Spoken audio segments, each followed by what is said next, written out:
All right, now we know how to create indexes, and we know how to create unique indexes and sparse indexes. But the last concept I want to discuss with you is whether or not you create this index in the foreground or the background. So let's go through the different options, foreground and background. Now, foreground index creation is the default in MongoDB. And the good thing about foreground index creation is that it is relatively, and I say relatively because it still can be slow, it is relatively fast. And it blocks all writers and readers in the database that has the collection. So a foreground index creation is going to block the writers and the readers in the same database as the collection exists. Even though we have per collection database locking in mmap v1 storage engine, and in WireTiger there is concurrency at the document level, even though that's true, if you do an index creation in the foreground, which is the default, you're going to block readers and writers to the database. Other databases you can still get to. So you have to do this probably not in a production system. So you got to be very careful if you're going to do that. And the other option is you can do a background index creation. Now, background index creations are a bit slower relative to the foreground index creation, but they don't block readers and writers. You can only have one background index creation going on at a time. After that, the next one will queue and wait. I think that is on a per database level. And this is probably a better way to create an index. However, it's still fairly high load. The other way to create an index very efficiently in a production system is something we haven't talked about yet, but we'll get to a little bit in this course toward the end, which is to create the index on a different server than the one that you're using to serve most of the queries. So if you have a MongoDB replica set, and this is a concept we're going to get to later on, which is a group of servers working together in tandem, then what you can do is you can take one of them out of the set temporarily, only sending requests to, let's say, this one, and then run the index creation in the foreground here, which could be much faster.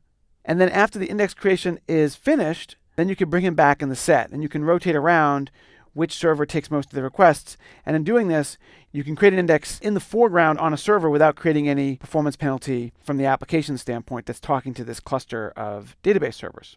All right, so again, foreground indexing is the default. Background indexing is something you have to ask for. Now, let's go through and just try this and play with it so we can see it in action. Now, right here, I've got my students collection again, which had 10 million records, you remember from the previous lessons. And it has two indexes on it, and I've dropped the index on scores.score. And if you recall, it was a very expensive index to create. Each of these documents has an array of scores, and this took like 20 minutes last time. So I'm going to run this in the foreground, and it's not going to complete anytime soon. And then while I do that, I'm going to also take another Mongo shell and use the school database and then do db.students.find1.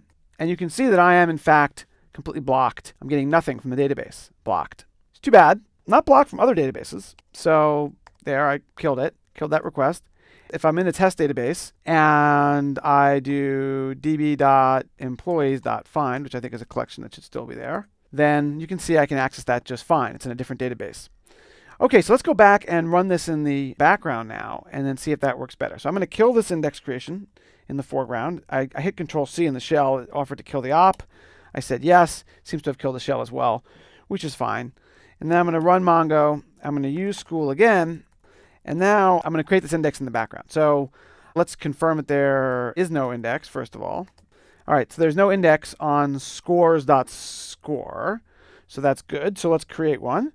db.students.createIndex and put it on scores.score, ascending, and then give the option for background true. So I'm going to say true to that. And let's see, I'm going to check it. Looks okay. Hit return.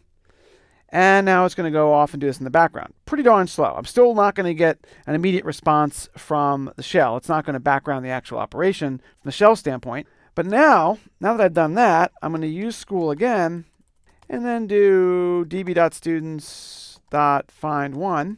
And you can see that I successfully queried this collection even while index creation is going on in the background. And so that's how background indexes work. All right, time for a quiz.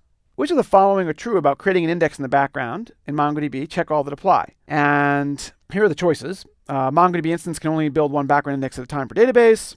Although the database server will continue to take requests, a background index creation still blocks the Mongo shell. Creating an index in the background takes longer than the foreground, and in Mongo 2.2 and above, index are created in the background by default. All right, and please check your answer.